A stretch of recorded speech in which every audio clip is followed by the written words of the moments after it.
I was listening to this podcast, and there was a Christian that was debating an atheist that was really big into science, and they're going back and forth, and the atheist all of a sudden says, the only way, he said that science is the only way that you can actually prove anything to be true. And the Christian just said, can you scientifically prove that proposition to me? How do you know that statement is true? Can you scientifically prove that statement's true? Yeah. Where'd you get that? And then they're like, oh, shoot. Interesting. Yeah.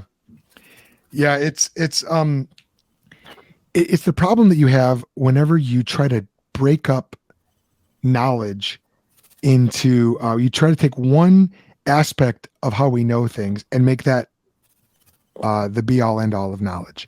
There are different ways of knowing. There's scientific, what we might call, empiricism or empirical knowledge.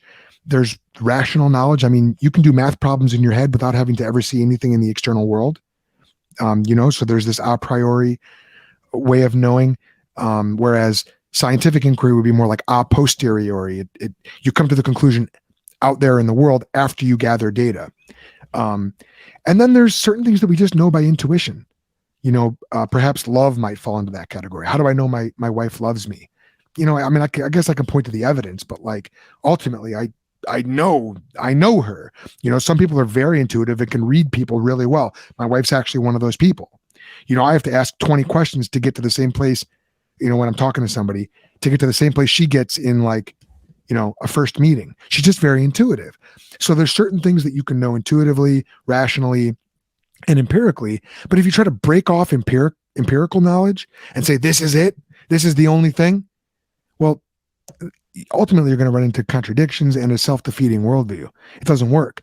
But in Christianity, biblical Christianity, we understand that all three perspectives are really just perspectives on God's revelation. And we test everything by scripture, ultimately. So we test everything by revelation. And we have a method, therefore, for integrating the three different perspectives on knowledge, because they all come from God. So we don't have to make one the be all end all, because we have a unifying principle. The unifying principle for all three is God.